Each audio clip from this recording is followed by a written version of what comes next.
Alright, hello everyone, welcome back to my class. ಕಳೆದ ಕ್ಲಾಸಲ್ಲಿ ಕಳೆದ ಎರಡು ಕ್ಲಾಸಲ್ಲಿ ನಾವು ಸ್ಪೆಲ್ಲಿಂಗ್ ರೂಲ್ಸ್ ಬಗ್ಗೆ ಡಿಸ್ಕಸ್ ಮಾಡಿದ್ವಿ, ರೈಟ್? ಸ್ಪೆಲ್ಲಿಂಗ್ ರೂಲ್ಸಲ್ಲಿ ನಾವು ರೂಲ್ ನಂಬರ್ 1 ಮತ್ತು ರೂಲ್ ನಂಬರ್ 2 ಸ್ಪೆಲ್ಲಿಂಗ್ ರೂಲ್ಸನ್ನು ನೋಡಿದ್ವಿ. ರೂಲ್ ನಂಬರ್ ಒನ್ನಲ್ಲಿ ಏನು ಬರುತ್ತೆ ನಿಮಗೆ JIVU, JI ಯಾವುದೇ ಇಂಗ್ಲೀಷ್ ಪದಗಳು JIU V ಈ ಅಕ್ಷರಗಳಲ್ಲಿ ಕೊನೆಗೊಳ್ಳಲ್ಲ, ಅಂದರೆ ಎಕ್ಸೆಪ್ಷನ್ಸ್ ಇದೆ, ಅದು ಬೇರೆ. ಅದಾದಮೇಲೆ ಸೆಕೆಂಡ್ ರೂಲಲ್ಲಿ ನಾವು ನೋಡಿದ್ವಿ ಸೈಲೆಂಟ್ ಇ ಮತ್ತು ಸೈಲೆಂಟ್ ಇ ಮಾಡುವಂತಹ ಬದಲಾವಣೆಗಳು. So short vowel long vowel ಆಗುತ್ತೆ, ಅದನ್ನು ಡೀಪಾಗಿ ಡಿಸ್ಕಸ್ ಮಾಡಿದ್ವಿ. ಇವತ್ತಿನ ಕ್ಲಾಸಲ್ಲಿ let's see rule number 3. Rule number 3. So ಇಂಗ್ಲೀಷಲ್ಲಿ ಸ್ಪೆಲ್ಲಿಂಗ್ ರೂಲ್ಸು ಬಹಳ ಮುಖ್ಯ. ಇದು ನಾವು ತಿಳ್ಕೊಂಡಿದ್ರೆ ನಮಗೆ ಕನ್ಫ್ಯೂಷನ್ ಇರಲ್ಲ, ಬಟ್ ಇದು ನಾವು ಓದಬೇಕಾದ್ರೆ ಬರಿಬೇಕಾದ್ರೆ ನೆನಪಿಗೆ ಬರುತ್ತಾ ಅನ್ನೋದು ಸೆಕೆಂಡ್ರಿ. ತಿಳ್ಕೊಂಡಿದ್ರೆ ಕನ್ಫ್ಯೂಷನ್ ಇರಲ್ಲ, ಗೊಂದಲಗಳಿರಲ್ಲ, ನೀವು ತಲೆ ಕೆರ್ಕೊಳ್ಳೋ ಅವಶ್ಯಕತೆ ಇರಲ್ಲ. ಯಾಕೆ ಹಿಂಗೆ ಬರುತ್ತೆ ಅನ್ನೋದಕ್ಕೆ ನಮ್ಗೆ ಆಲ್ರೆಡಿ ರೀಸನ್ ಗೊತ್ತಿರುತ್ತೆ. ಹಾಯ್ ಫ್ರೆಂಡ್ಸ್, ಇದೊಂದು ವಿಶೇಷ ಸೂಚನೆ. ನಮ್ಮಲ್ಲಿ ಇದೀಗ ಆನ್ಲೈನ್ ಸ್ಪೋಕನ್ ಇಂಗ್ಲಿಷ್ ಕೋರ್ಸ್ನ ಹೊಸ ಬ್ಯಾಚ್ ಶುರುವಾಗಿದೆ. ನೀವು ಇನ್ಮೇಲೆ ಎಲ್ಲೂ ಹೊರಗಡೆ ಹೋಗಿ ಇಂಗ್ಲಿಷ್ ಕಲಿಯೋ ಅವಶ್ಯಕತೆ ಇಲ್ಲ. ಮನೆಯಲ್ಲೇ ಕೂತ್ಕೊಂಡು ಯಾವುದೇ ಟೆನ್ಷನ್ ಇಲ್ಲದೆ, ಏನು ಮುಗಿದಿರಬಿಲ್ಲದೆ ಇಂಗ್ಲಿಷ್ ಮಾತಾಡೋದನ್ನ ಕಲಿಯಬಹುದು. ಸ್ನೇಹಿತರೆ, ಸ್ಪೋಕನ್ ಇಂಗ್ಲಿಷ್ ಮಾತ್ರ ಅಲ್ಲ, ನಿಮಗೆ ಇಂಗ್ಲಿಷ್ನ ಓದಲಿಕ್ಕೆ ಬರಲಿಕ್ಕೆ ಬರಲ್ಲ ಅಂತ ಇಟ್ಕೊಳ್ಳಿ. ಈಗ ಇಂಗ್ಲಿಷಲ್ಲಿ ನಿಮಗೆ ಓದಲಿಕ್ಕೆ ಬರಲಿಕ್ಕೆ ಬರಲ್ಲ, ಬರೀ ನಿಮಗೆ ABCD ಮಾತ್ರ ಗೊತ್ತು, ಅಥವಾ ABCD ಗೊತ್ತಿಲ್ಲ ಅಂತ ಇಟ್ಕೊಳ್ಳಿ. ಸೊ ABCD ಗೊತ್ತಿಲ್ಲ ಅಂತ ಪರವಾಗಿಲ್ಲ, ನಾವು ನಿಮಗೆ ಇಂಗ್ಲಿಷ್ನ ಬೇಸಿಕ್ಕಿಂದನೇ ಓದಲಿಕ್ಕೆ ಮತ್ತು ಬರಲಿಕ್ಕೆ ಸಹ ಹೇಳ್ಕೊಡ್ತೀವಿ. ಅದು ಅಲ್ಲದೆ ನೀವು ಒಂದು ವೇಳೆ ಕನ್ನಡ ಬರಲ್ಲ ಅಂತ ಇಟ್ಕೊಳ್ಳಿ, ಕನ್ನಡನೂ ಹೇಳ್ಕೊಟ್ಟು ಕನ್ನಡದಿಂದ ಇಂಗ್ಲಿಷ್ನ ಹೇಗೆ ಓದೋದು, ಕನ್ನಡನೂ ನಾವು ಹೇಳ್ಕೊಟ್ಟು ಅದರ ಮೂಲಕ ಇಂಗ್ಲಿಷ್ನ ಹೇಗೆ ಕಲಿಯೋದು ಅನ್ನೋದನ್ನ ನಾವು ಈ ಕೋರ್ಸಲ್ಲಿ ಇನ್ಕ್ಲೂಡ್ ಮಾಡಿದ್ದೀವಿ. ಸ್ನೇಹಿತರೆ, ಈ ಕೋರ್ಸನ್ನು ಚಿಕ್ಕ ಮಕ್ಕಳನ್ನು ಹೊರತುಪಡಿಸಿ ಬೇರೆ ಯಾರು ಬೇಕಾದರೂ ಈ ಕೋರ್ಸ್ಗೆ ಜಾಯ್ನ್ ಆಗಬಹುದು. ನೀವು ಕೆಲಸಕ್ಕೆ ಹೋಗಿರ್ಬೋದು, ಮನೆಯಲ್ಲಿ ಇರ್ಬೋದು, ಅಥವಾ ನೀವು ಯಾವುದೋ ಒಂದು ಬಿಸ್ನೆಸ್ ಮಾಡ್ತಾ ಇರ್ಬೋದು. ಓಕೆ, ಸೊ ಯಾರು ಬೇಕಾದರೂ ಈ ಕೋರ್ಸ್ನ ಜಾಯ್ನ್ ಆಗಬಹುದು. ಹಾಗಾದರೆ ಸ್ನೇಹಿತರೆ, ತಡ ಯಾಕೆ? ಈ ಸ್ಪೋಕನ್ ಇಂಗ್ಲಿಷ್ ಕೋರ್ಸ್ ಮತ್ತು English basic reading and writing ಕೋರ್ಸ್ನ ಜಾಯ್ನ್ ಆಗಬೇಕು ಅಂತ ಆಸಕ್ತಿ ಇರೋರು ಈ ಕೂಡಲೇ ನಿಮ್ಮ ಫೋನ್ ತೆಗೆದುಕೊಳ್ಳಿ, ಹಾಗೂ ಇಲ್ಲಿ ಬರ್ತಿರುವಂತಹ ನಂಬರ್ಗೆ ಅಥವಾ ಕೆಳಗಡೆ ಬರ್ತಾ ಇರುವಂತಹ ನಂಬರ್ಗೆ ನೀವು ಕರೆ ಮಾಡತಕ್ಕದ್ದು, ಅಥವಾ ವಾಟ್ಸ್ಆ್ಯಪ್ನಲ್ಲಿ ಸಂಪರ್ಕಿಸಿ ನಿಮ್ಮ ಹೆಸರನ್ನು ರಿಜಿಸ್ಟರ್ ಮಾಡಿಕೊಳ್ಳಿ. ಈಸಿಯಾಗಿ ನಾವು ಇಂಗ್ಲೀಷ್ ರೀಡಿಂಗ್ ಆ್ಯಂಡ್ ರೈಟಿಂಗ್ ಈಸಿಯಾಗಿ ನಾವು ಪ್ರಾಕ್ಟೀಸ್ ಮಾಡಲಿಕ್ಕೆ ನಮಗೆ ತುಂಬ ಅನುಕೂಲ ಆಗುತ್ತೆ. Okay, right.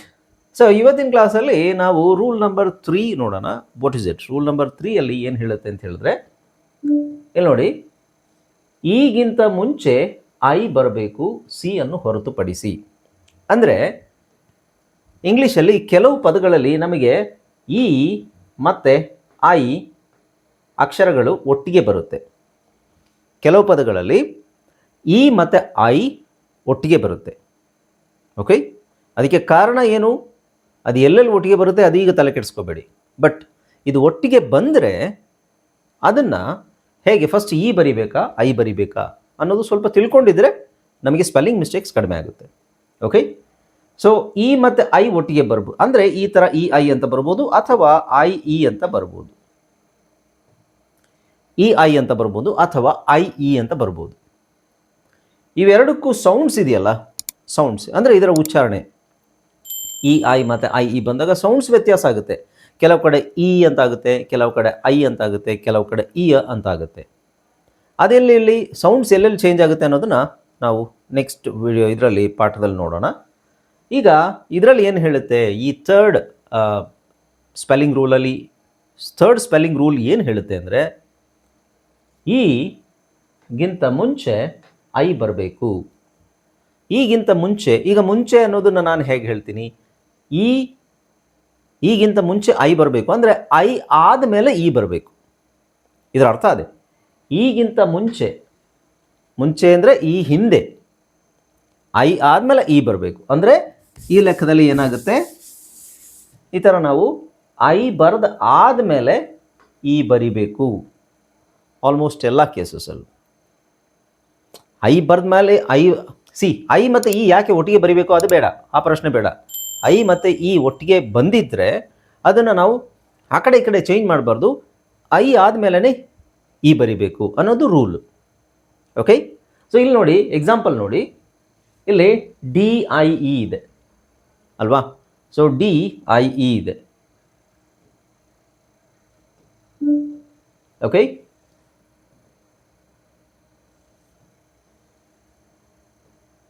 ಇಲ್ಲಿ ನೋಡಿ ಪದಗಳಲ್ಲಿ ನಿಮಗೆ ಇಲ್ಲಿ ನೋಡಿ ಐ ಆದಮೇಲೆ ಇ ಇದೆಯಾ? ಸೊ ರೂಲ್ ಏನು ಹೇಳುತ್ತೆ, ಈಗಿಂತ ಮುಂಚೆ ಐ ಬರಬೇಕು.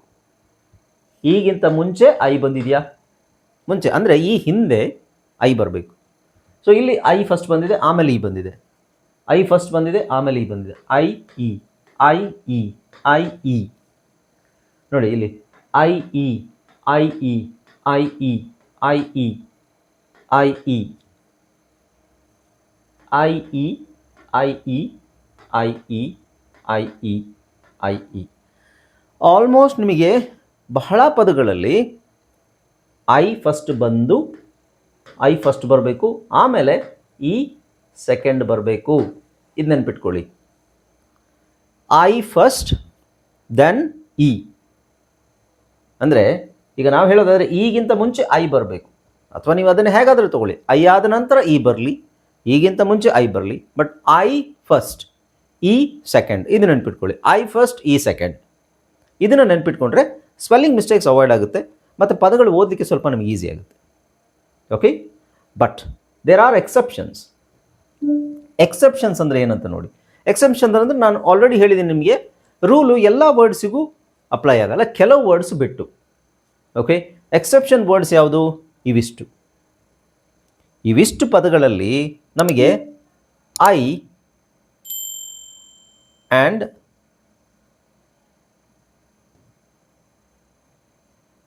ಓಕೆ, ಎಕ್ಸೆಪ್ಷನ್ಸ್ ಏನು? ಎಕ್ಸೆಪ್ಷನ್ಸಲ್ಲಿ ಅದು ಈ ರೂಲ್ ಅನ್ವಯ ಆಗಲ್ಲ. ಸೊ ಈಗ ಇಲ್ಲಿ ಸಿ ಅನ್ನು ಹೊರತುಪಡಿಸಿ ಅಂತಿದೆಯಲ್ಲ, ಇದೇನಿದು? ಸಿ ಅನ್ನು ಹೊರತುಪಡಿಸಿ. ಸಿ ಅನ್ನು ಹೊರತುಪಡಿಸಿ ಅಂದರೆ ಏನು? ಫಸ್ಟ್ ನಾನು ಹೇಳಿದೆ ಐ ಫಸ್ಟ್ ಬರಬೇಕು, ಸೆಕೆಂಡ್ ಇ ಬರಬೇಕು ಅಂತ ಅಲ್ವಾ? ಬಟ್ ಇಲ್ಲಿ ಸಿ, ನೀವು ಐ ಸಿ ಫಸ್ಟ್ ಬಂದರೆ, ಸಿ ಆದಮೇಲೆ ನೀವು ಐ ಅಥವಾ ಇ ಒಟ್ಟಿಗೆ ಕಾಂಬಿನೇಷನ್ ಬರೆಯೋದಾದರೆ ಅಲ್ಲಿ ಸ್ವಲ್ಪ ಚೇಂಜ್ ಆಗುತ್ತೆ. ಅಂದರೆ ಸಿ ಅಕ್ಷರ ಆದಮೇಲೆ ನೀವು ಐ ಅಥವಾ ಇ ಅಕ್ಷರ ಬಳಸೋದಾದರೆ ಫಸ್ಟು ಇ ಬರಿಬೇಕು, ಆಮೇಲೆ ಐ ಬರಿಬೇಕು. ಓಕೆ, ಎಕ್ಸೆಪ್ಷನ್ ಅಂದರೆ ಸಿ ಅಕ್ಷರ ಆದಮೇಲೆ ಐ ಇ ಬರೆಯೋ ಹಾಗಿಲ್ಲ, ಇ ಐ ಬರಿಬೇಕು in most of the cases. But exception ಇದೆ. ಅರ್ಥ ಆಗ್ತಿದೆಯಾ ಎಲ್ರಿಗೂ? ಬೇರೆ ಪದಗಳು, ಬೇರೆ ಅಕ್ಷರಗಳು, ಈಗ ನೀವು ಟಿ ಇದೆ, ಟಿ ಆದಮೇಲೆ ಐ ಇ ಬರಿಬೇಕು ಹೊರತು ಟಿ ಆದಮೇಲೆ ಟಿ ಇ ಐ ಬರೆಯಂಗಿಲ್ಲ, ಇದು ಬರೋದಿಲ್ಲ. ಓಕೆ, ಸೊ ಇಲ್ಲಿ ಎಚ್ ಇದೆ, ಎಚ್ ಆದಮೇಲೆ ಎಚ್ ಐ ಇ ಬರಲ್ಲ, ಎಚ್ ಇ ಐ ಬರುತ್ತೆ. ಸಾರಿ, ಎಚ್ ಇ ಐ ಬರಲ್ಲ, ಎಚ್ ಐ ಇ ಬರುತ್ತೆ, ಎಚ್ ಇ ಐ ಬರಲ್ಲ. ಬಟ್ ಎಕ್ಸೆಪ್ಷನ್ ಇದೆ ಇನ್ ಕೇಸ್, ರೈಟ್? ಅರ್ಥ ಆಯ್ತಾ? ಸೊ ನಾವು ಸಿ ಆದಮೇಲೆ ಇ ಐ ಬರಿಬೇಕು, ಬೇರೆ ಯಾವುದೇ ಅಕ್ಷರಗಳು ಬಂದರೂ ಐ ಇ ಫಸ್ಟ್ ಬರಿಬೇಕು. ಐ ಇ ಬರಿಬೇಕು, ಕಾಂಬಿನೇಷನು ಐ ಫಸ್ಟ್ ಬರಿಬೇಕು. ಬಟ್ ಇಲ್ಲಿ ಎಕ್ಸೆಪ್ಷನ್ ಅಂದ್ರೇನು? ಇಲ್ಲಿ ನಾನೇನು ಹೇಳಿದೆ, ಸಿ ಆದಮೇಲೆ ಇ ಬರಿಬೇಕು ಅಂತ ಹೇಳಿದೆ, ಸಿ ಆದಮೇಲೆ ಇ ಐ ಬರಿಬೇಕು. ಬಟ್ ಇಲ್ಲೇನಿದೆ, ಎಫ್ ಇದೆ, ಎಫ್ ಆದಮೇಲೆ ಇ ಐ ಇದೆ.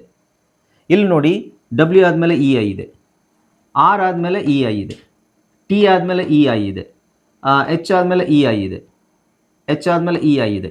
ಸೊ ಇದೇನಿದು? ಎಕ್ಸೆಪ್ಷನ್ಸ್ ಇವೆಲ್ಲ. ಕಾಮನ್ ಆಗಿ ನಮಗೆ ಪದಗಳಲ್ಲಿ ಸಿ ಆದಮೇಲೆ ಇ ಐ ಬರುತ್ತೆ. ಎಕ್ಸಾಂಪಲ್ ಯಾವುದು? ಇಲ್ಲಿ ನೋಡಿ, ಸಿ ಆದಮೇಲೆ E I, C E I, C E I, C E I, C E I. ಹೌದಾ? So ceiling, conceive, deceit, deceive, perceive, receipt, receive. Okay, common ನಿಮಗೆ ಸಿ ಇ ಐ ಬಂದರೆ ಅದು ಯಾವಾಗಲೂ ನಿಮಗೆ ಕಾಮನ್ ಆಗಿ ಯೂಶ್ವಲ್ ಆಗಿ ಇ ಅಂತಲೇ ಉಚ್ಚಾರಣೆ ಇರುತ್ತೆ. ಸಿ ಇ ಐ ಬಂದರೆ ಇ ಅಂತ ಉಚ್ಚಾರಣೆ ಇರುತ್ತೆ, ಅದು ಚೇಂಜ್ ಆಗೋದಿಲ್ಲ. ಸಾಯಿ, ಸಿ ಎ ಅಂತ ಆಗೋದಿಲ್ಲ. ಸಿ ಇ ಐ ಬಂತ, ಇ ಅಂತ ಉಚ್ಚಾರಣೆ ಮಾಡಬೇಕು. ಓಕೆ, ಸೊ ಇನ ಫಸ್ಟ್ ಬರಿಬೇಕು, ಅದಾದ ನಂತರ ನಾವು ಐ ಬರಿಬೇಕು.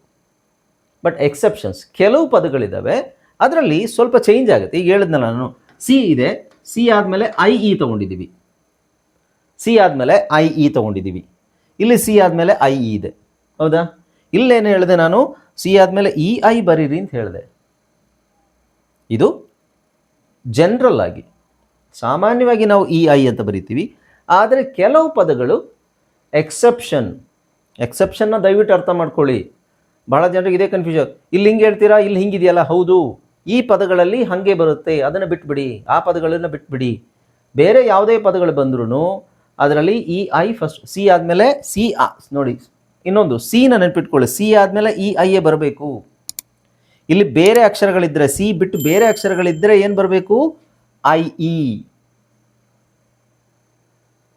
ಓಕೆ, ನೀವು ಒಂದು ಪಾಠನ ಅರ್ಥ ಮಾಡ್ಕೋಬೇಕಾದ್ರೆ ಸ್ವಲ್ಪ ಡೀಟೇಲ್ ಆಗಿ, ಸ್ಪೆಸಿಫಿಕ್ ಆಗಿ, ಕರೆಕ್ಟಾಗಿ ಅಬ್ಸರ್ವ್ ಮಾಡಬೇಕು. ಓಕೆ, ಕನ್ಫ್ಯೂಷನ್ ನಾವೇ ಕ್ರಿಯೇಟ್ ಮಾಡ್ಕೋತೀವಿ. ಕ್ಲಿಯರ್ ಆಗಿ ಫಸ್ಟ್ ನಾವು ತಿಳ್ಕೊಂಡಾಗ ಅಷ್ಟೊಂದು ಕನ್ಫ್ಯೂಷನ್ ಇರಲ್ಲ. ನಾವು ಅರ್ಧಂಬರ್ಧ ತಿಳ್ಕೊಳ್ತೀವಲ್ಲ, ಅವಾಗಲೇ ಕನ್ಫ್ಯೂಷನ್ ಕ್ರಿಯೇಟ್ ಆಗೋದು. ಓಕೆ, ಸೊ ಇಲ್ಲಿ ನೋಡಿ ಅಗೇನ್ ಇಲ್ಲಿ ಎ ಎನ್ ಸಿ ಇದೆ, ಸಿ ಆದಮೇಲೆ ಇ ಐ ಬರಬೇಕು ಅಂತ ಹೇಳಿದ್ರೆ ಇಲ್ಲಿ ಐ ಇ ಇದೆ, ಆದರೆ ಇದೇನಿದು ಎಕ್ಸೆಪ್ಷನ್ಸ್. ಓಕೆ, ಸೊ ಇಲ್ಲಿ scientist, society, ancient, efficient, species, sufficient, conscience. So ಇಲ್ಲಿ ಕಾಮನ್ ಆಗಿ ನಿಮಗೆ ಸಿ ಅಂತ ಉಚ್ಚಾರಣೆ ಬರಲ್ಲ, ಸಿ ಅಂತ ಜಾಸ್ತಿ ಉಚ್ಚಾರಣೆ ಬರಲ್ಲ. ಸ್ಪೀಸೀಸ್ ಅಲ್ಲಿ ಮಾತ್ರ ನಿಮಗೆ ಬರುತ್ತೆ, ಸ್ಪೀಸೀಸ್. ಅದಕ್ಕೆ ಇ ಅಂತ ಉಚ್ಚಾರಣೆ ಎಲ್ಲೂ ಬರಲ್ಲ ನಿಮಗೆ. ಇಲ್ಲಿ ಸೈ ಸೈ, ಸೊ ಸೈ ಸೈ, ಶ ಶ ಶ ಶ ಈ ಥರ ಬರುತ್ತೆ. ಹಾಗಾಗಿ ಅಲ್ಲಿ ಸಿ ಇ ಐ ಬರಲ್ಲ, ಸಿ ಐ ಇ ಬರುತ್ತೆ. ಅರ್ಥ ಆಗ್ತಿದೆಯಾ? ಸೊ ನಾನು ಹೇಳ್ತಾ ಇರೋದು ಸಿ ಇ ಐ ಅಂತ ಬಂದಾಗ ಇ ಅಂತಲೇ ಹೇಳಿ. Okay, right? ಅಥವಾ ಸಿ ಆದಮೇಲೆ ನಾವು ಐ ಇ ಬರಿಬೇಕಾ, ಇ ಐ ಬರಿಬೇಕಾ ಅಂತ ಕನ್ಫ್ಯೂಷನ್ ಇದ್ದಾಗ ಇ ಐ ಎ ಬರಿಬೇಕು. ಬಟ್ ಈ ಪದಗಳನ್ನು ನೀವು ಬಾಯ್ಪಾಠ ಮಾಡ್ಕೋಬೇಕು.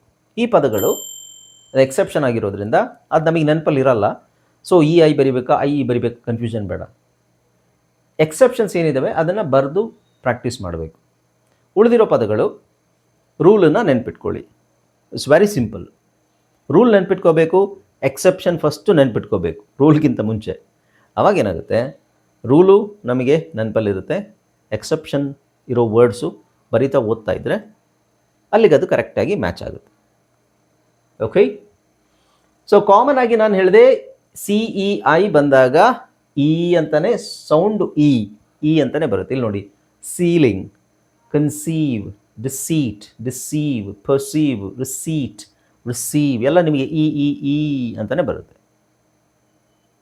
ಓಕೆ, ಸೊ ಬಟ್ ಇಲ್ಲಿ ಬೇರೆ ಅಕ್ಷರಗಳಲ್ಲಿ ಐ ಮತ್ತು ಇ ಬರ್ಬೋದು. ಇಲ್ಲಿ ನೋಡಿ, die, lie, pie, tie, diet, ಇಲ್ಲಿ ಐ. ಸೆಲ್ಫಿ, ಕ್ಯಾಲರಿ, ಏಲಿಯನ್, ಸೊ ಇಯನ್, ಚೀಫ್, ನೀಸ್, ಇಲ್ಲಿ ಐ ಅಂತ ಬರ್ತದೆ. Fried, tried, flies, grief, movie. So I E ಬಂದಾಗ ಎರಡು ಸೌಂಡ್ ಬರುತ್ತೆ. ಆ್ಯಕ್ಚುಲಿ ಐ ಇ ಬಂದಾಗ ಎರಡಲ್ಲ, ಜಾಸ್ತಿನೂ ಸೌಂಡ್ ಬರುತ್ತೆ. ಅದು ಫೋನೋಗ್ರಾಮಲ್ಲಿ ನಾನು ನಿಮ್ಗೆ ಹೇಳ್ಕೊಡ್ತೀನಿ. ಐ ಇ ಬಂದಾಗ ಸುಮಾರು ಒಂದು 3-4 ಥರದ ಸೌಂಡ್ ಬರುತ್ತೆ. ಬಟ್ ಇಲ್ಲಿ ನಾವು ಕಲಿತಾ ಇರೋದೇನು, ಐ ಹಾಕಬೇಕಾ, ಇ ಹಾಕಬೇಕಾ ಫಸ್ಟು. ಎಲ್ಲಿ ಐ ಇ ಅಂತ ಹಾಕ್ತೀವಿ ಬೇರೆ ಅಕ್ಷರಗಳು ಬಂದಾಗ, ಸಿ ಬಂದಾಗ ಇ ಐ ಹಾಕ್ತೀವಿ. ಅದ್ರ ಜೊತೆಗೆ ಇವೆಲ್ಲದನೇ ಎಕ್ಸೆಪ್ಷನ್ ಅಂತ ಬೇರೆ ಪದಗಳು ಇದ್ದಾವೆ. ಓಕೆ, ಅರ್ಥ ಆಯ್ತಲ್ಲ? Any questions? ಏನಾದರೂ ಪ್ರಶ್ನೆಗಳಿದೆಯಾ?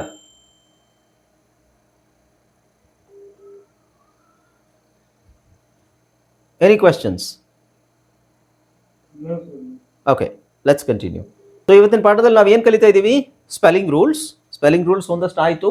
3 ಸ್ಪೆಲ್ಲಿಂಗ್ ರೂಲ್ಸ್ ಆಲ್ರೆಡಿ ಕಲ್ತಿದ್ದೀವಿ, 4ನೇದಿದ್ದು. ಓಕೆ, ಸೊ 4ನೇ, ಐ ಥಿಂಕ್ ಇದನ್ನು ನಾನು ನಿಮಗೆ ಮೊದಲೇ ಹೇಳಿದ್ದೀನಿ ಅನಿಸುತ್ತೆ. ಫಾರ್ ಎಕ್ಸಾಂಪಲ್ ನೋಡಿ, ಸಿ ಆದ ನಂತರ ಇ ಐ ವೈ ಬಂದಲ್ಲಿ ಸಿ ಉಚ್ಚಾರಣೆ ಸ್ ಎಂದು ಆಗುವುದು. ಸಿ ಆದ ನಂತರ ಕರೆಕ್ಟಾಗಿ ನೆನ್ಪಿಟ್ಕೊಳ್ಳಿ, ಸಿ ಅಕ್ಷರ ಆದಮೇಲೆ ಅಂದರೆ ಪಕ್ಕದಲ್ಲೇ ಇ ಅಥವಾ ಐ ಅಥವಾ ವೈ ಬಂದರೆ ಸಿದು ಉಚ್ಚಾರಣೆ ಸ್ ಅಂತ ಆಗುತ್ತೆ. ಆ ಲೆಕ್ಕದಲ್ಲಿ ಇದು ಸೆ, ಸಿ ಅಥವಾ ಸೈ, ಇದು ಸಿ ಸೈ, ಇವೆರಡರಲ್ಲಿ ಯಾವುದಾದ್ರೂ ಆಗುತ್ತೆ. ಸಿ, ಒಟ್ಟು ಸಿದು ಉಚ್ಚಾರಣೆ ನಾವು ಕ ಅಂತ ಹೇಳುವಾಗಿಲ್ಲ, ಸಿದು ಉಚ್ಚಾರಣೆ ನಾವು ಸ್ ಅಂತ ಹೇಳಬೇಕು. ಸೊ ಸಿಗೆ ನಾನು 2 ಸೌಂಡ್ ಇದೆ ಅಂತ ಹೇಳಿದ್ದೆ, ರೈಟ್? ಸಿಗೆ 2 ಸೌಂಡ್ ಇದೆ ಅಂತ ಹೇಳಿದ್ದೆ. ಅದರಲ್ಲಿ ಕ್ ಒಂದು, ಸ್ ಒಂದು. ಓಕೆ, ಸೊ ಈ ರೂಲ್ ನಿಮಗೆ ಬಹಳ ಉಪಯೋಗ ಆಗುತ್ತೆ. ತುಂಬ ಕಡೆ ಇದು ನಮಗೆ ಕನ್ಫ್ಯೂಷನ್ ಕ್ಲಿಯರ್ ಮಾಡುತ್ತೆ. ಯಾಕೆಂದರೆ ಸಿ ಅನ್ನೋದಕ್ಕೆ ಕನ್ನಡದಲ್ಲಿ ನಾವು ಸಿ ಅಂತ ಹೇಳಿದಾಗ ಈ ಥರ ಬರಿತೀವಿ ಅಷ್ಟೇ. ಇಂಗ್ಲೀಷಲ್ಲಿ ಸಿ ಅನ್ನೋದಕ್ಕೆ ಎಸ್ ಐ ಬರಿಬೋದು, ಸಿ ಐ ಬರಿಬೋದು, ಅಥವಾ ಸಿ ವೈ ಬರಿಬೋದು. ಸೊ ಎಲ್ಲಿ ಬರಿಬೇಕು ಅನ್ನೋದು ಮುಖ್ಯ. ಓಕೆ, ಎಲ್ಲಿ ನಾವು ಬರಿಬೇಕು ಅನ್ನೋದು ಮುಖ್ಯ. ಕನ್ನಡದಲ್ಲಿ ಒಂದೇ ಸೌಂಡು, ಒಂದೇ ಅಕ್ಷರ. ಇಂಗ್ಲೀಷಲ್ಲಿ ಒಂದು ಸೌಂಡು, ಹಲವಾರು ಅಕ್ಷರಗಳ ಕಾಂಬಿನೇಷನ್. ಇದೇ ನಮಗೆ ತೊಂದರೆ ಕೊಡೋದು. ಇದನ್ನು ಸರಿಯಾದ ರೀತಿಯಲ್ಲಿ ಕಲಿತ್ರೆ ನಮ್ಮದು ರೀಡಿಂಗ್ ರೈಟಿಂಗ್ ತುಂಬ ಈಸಿ ಆಗುತ್ತೆ. ಅಷ್ಟು ಗೊಂದಲ ಇರೋಲ್ಲ, ಅಷ್ಟು ಟೆನ್ಷನ್ ಇರೋದಿಲ್ಲ. ಓಕೆ, ಸೊ ಇಲ್ಲಿ ಫಸ್ಟ್ ಎಕ್ಸಾಂಪಲ್ ತಗೋಣ. ಸಿ ಆದ ನಂತರ ಇ ಐ ವೈ ಬಂದಲ್ಲಿ ಸಿ ಉಚ್ಚಾರಣೆ ಸಾಗೋದು. ಓಕೆ, ಸೊ ಫಸ್ಟ್ ಬಂದು ಸಿ ಐ ತಗೊಳ್ಳೋಣ. C I T Y city, C I T E site, cigar civics, civil, cider, cinema, citrus, circle, circle repeat ಆಗಿದೆ, circuit, C C ಅಂತ ಹೇಳ್ತಾ ಇದ್ದೀನಿ. ಇಲ್ಲಿ ಸಿಇ ಬಂದಿದೆ, ಸೆಲ್, ಸೆಂಟ್, ಸೀಲಿಂಗ್. ಇಲ್ಲಿ ನೋಡಿ ಐ ಇದೆಯಾ, ceiling, centre, century, ceramic, serials, certain, CER, certain, sensors, certificate, seas.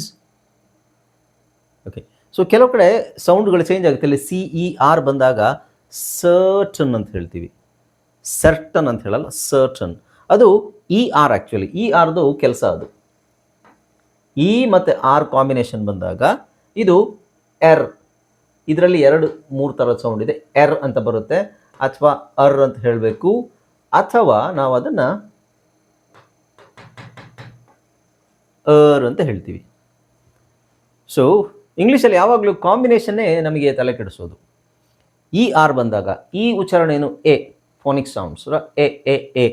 R sound ಏನು, ಎರ್ ಎರ್ ಎರ್. ಹೌದು, ಆದರೆ ಎಲ್ಲ ಕಡೆ ಅದು ಎರ್ ಆಗೋದಿಲ್ಲ. ಸೊ ER ಬಂದಾಗ ಅರ್ ಕಾಮನ್ ಆಗಿ ಅರ್ ಅಂತ ಬರುತ್ತೆ, ಅಥವಾ ಅರ್ ಎಳಿಬೇಕು. ಇಲ್ಲಿ ಉದಾಹರಣೆಗೆ ಇಲ್ಲೆಲ್ಲೋ ಇದೆಯಲ್ಲ, CER TAIN, ಸರ್ಟನ್, CER ಹೇಳ್ತಾ ಇದ್ದೀವಿ, ಸರ್ಟನ್. ಹಾಗೆ ಸರ್ಟಿಫಿಕೇಟ್. ಆ್ಯಕ್ಚುಲಿ ನಾವು ಕಾಮನ್ ಆಗಿ ಸರ್ಟಿಫಿಕೇಟ್ ಅಂತ ಹೇಳ್ತೀವಿ, ಸರ್ಟಿಫಿಕೇಟ್. ಆ್ಯಕ್ಚುಲಿ ಬಹಳ ಪದಗಳು ಹೀಗೆ ಹೇಳ್ತೀವಿ ನಾವು ಈ ಕನ್ನಡದಲ್ಲಿ, ಸರ್ಟಿಫಿಕೇಟ್. ಆ್ಯಕ್ಚುಲಿ ಅದು ಸರ್ಟಿಫಿಕೇಟ್ ಅಲ್ಲ, ಸರ್ಟಿಫಿಕೇಟ್ ಅಂದರೆ ಸನ ಎಳಿಬೇಕು, certificate, certain, certificate. Okay, so ಆ ಥರ ಕೆಲವುದು ಸೌಂಡ್ಸ್ ಎಲ್ಲ ಇದ್ದಾವೆ, ಅದು ಫೋನೋಗ್ರಾಮ್ಸಲ್ಲಿ ಬರುತ್ತೆ ನಿಮಗೆ.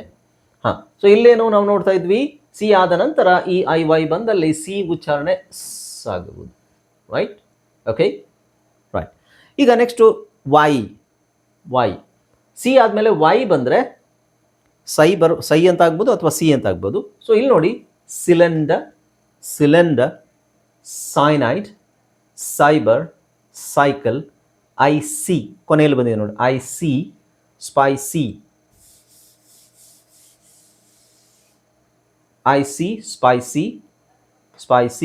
ಲೂಸಿ, ಫ್ಯಾನ್ಸಿ ಎಲ್ಲ ನಿಮಗೆ CY ಬಂದಿದೆ ನೋಡಿ.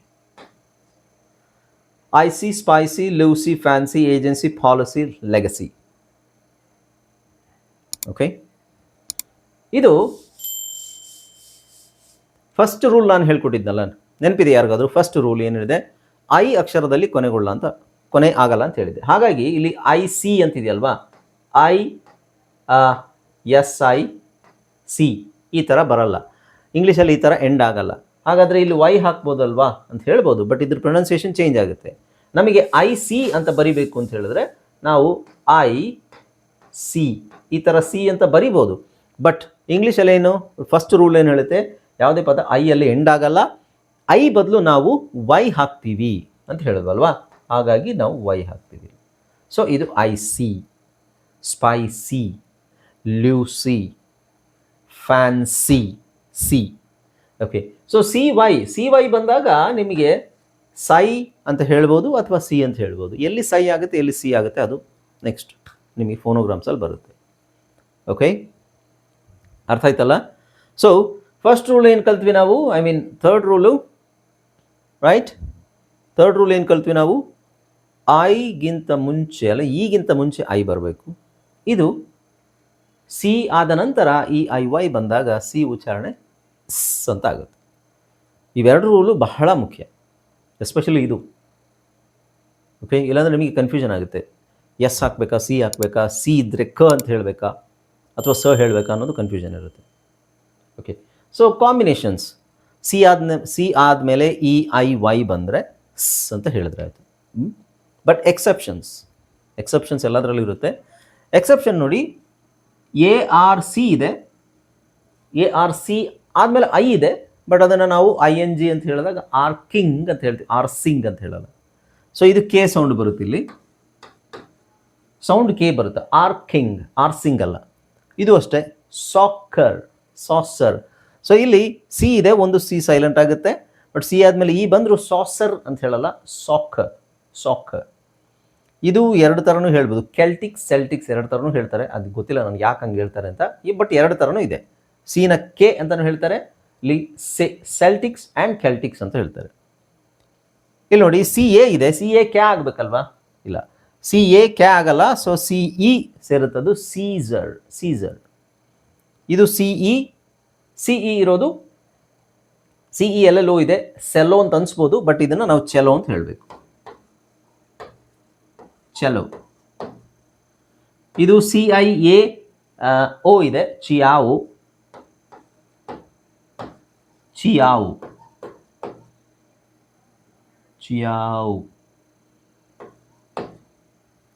ಕನೆಕ್ಟಿಕಟ್, ಇಲ್ಲಿ ಸಿ ಸೈಲೆಂಟ್ ಆಗಿರುತ್ತೆ. ಓಕೆ, ಇಂಡೈಟ್, ಇಲ್ಲೂ ಸಿ ಸೈಲೆಂಟ್ ಆಗಿದೆ, ಇಂಡೈಟ್. ಇಲ್ಲಿ ಫಸಾಡ್. ಸೊ ಇಲ್ಲಿ ನೋಡಿ, FACADA ಇದೊಂದು ವಿಚಿತ್ರ ಪದ, ಇದು ಯಾಕೆ ಹಿಂಗಿದೆ ಅಂತ ನನಗೂ ಗೊತ್ತಿಲ್ಲ. FACADE ಇದು ಫ್ಯಾಕೈಡ್. ಆ್ಯಕ್ಚುಲಿ ಅದು ಅದರ ಉಚ್ಚಾರಣೆ ನೋಡಿದಾಗ ಅದು ಫ್ಯಾಕೈಡ್ ಅಥವಾ ಫೇಕೈಡ್ ಅಂತ ಅನ್ಸ್ಬೋದು, ಬಟ್ ಆ್ಯಕ್ಚುಲಿ ಅದು ಉಚ್ಚಾರಣೆ ಫಸಾಡ್. ವಿಚಿತ್ರ ಅಂತ ಅನ್ಸುತ್ತೆ, ಫಸಾಡ್. ಸೊ ಇಂಗ್ಲೀಷ್ ವಿಚಿತ್ರ ಪದಗಳಲ್ಲಿ ಇದು ಒಂದು. ಓಕೆ, ಸೊ ಅರ್ಥ ಆಯ್ತಲ್ಲ? ಇವೆಲ್ಲ ಎಕ್ಸೆಪ್ಷನ್ಸ್. ಫಸ್ಟ್ ನೀವು ಸ್ಪೆಲ್ಲಿಂಗ್ ರೂಲ್ ಅಂತ ನೋಡಿದಾಗ ಎಕ್ಸೆಪ್ಷನ್ ಇದೆಯಾ ಅನ್ನೋದನ್ನು ನೋಡಬೇಕು. ಯಾಕೆಂದರೆ ಸರ್ ನೀವು ಇದು ಹಿಂಗೆ ಹೇಳಿದ್ರೆ ಇದು ಹಿಂಗೆ ಬರ್ತಿದೆಯಲ್ಲ ಅಂತ ಪ್ರಶ್ನೆ ಬರಬಾರ್ದು. So these are exceptions. Okay, right. ಒಂದು ಬ್ರೇಕ್ ತೊಗೊಳ್ಳೋಣ, ಬ್ರೇಕ್ ಆದಮೇಲೆ ಕಂಟಿನ್ಯೂ ಮಾಡೋಣ. ನೋಡಿ, ಸ್ಪೆಲ್ಲಿಂಗ್ ರೂಲ್ಸು ನಾವು ಓದಬೇಕಾದ್ರೆ ಬರಿಬೇಕಾದ್ರೆ ನಮ್ಮ ತಲೆಯಲ್ಲಿ ಇರೋದಿಲ್ಲ. ದಯವಿಟ್ಟು ಇದನ್ನು ಅರ್ಥ ಮಾಡ್ಕೊಳ್ಳಿ. ಓದಬೇಕಾದ್ರೆ ಬರಿಬೇಕಾದ್ರೆ ನಮಗೆ ತಲೆಯಲ್ಲಿ ಇರೋದಿಲ್ಲ ಇದೆಲ್ಲ. ನಾವು ಓದ್ತಾ ಇರಬೇಕಾದ್ರೆ ನಿಲ್ಲಿಸ್ಬೇಕು, ನಮಗೆ ಡೌಟ್ ಆದಾಗ ನಿಲ್ಲಿಸಿ ಇದು ಹಿಂಗಿದೆ, ಇದು ಹಾಗೆ, ಆಮೇಲೆ ಅದನ್ನು ಅರ್ಥ ಮಾಡಿಕೊಂಡು ಸ್ಪೆಲ್ಲಿಂಗ್ ರೂಲ್ ಹಿಂಗಿರೋದ್ರಿಂದ ಇದು ಹೀಗಿದೆ, ಆಮೇಲೆ ನಾವು ಓದೋದನ್ನು ಕಂಟಿನ್ಯೂ ಮಾಡಬೇಕು. ಕನ್ಫ್ಯೂಷನ್ ಆದರೆ ಬರಿಬೇಕಾದ್ರೂ ಹಾಗೆ, ಎಸ್ ಬರಿಬೇಕಾ ಸಿ ಬರಿಬೇಕಾ, ಇಲ್ಲ ಸಿನೇ ಬರಿಬೇಕು ಯಾಕೆಂದರೆ ಇದು ಹಿಂಗಿದೆ, ಎಸ್ ಬರಿಬೇಕು ಯಾಕೆಂದರೆ ಇದು ಹೀಗಿದೆ. ಓಕೆ.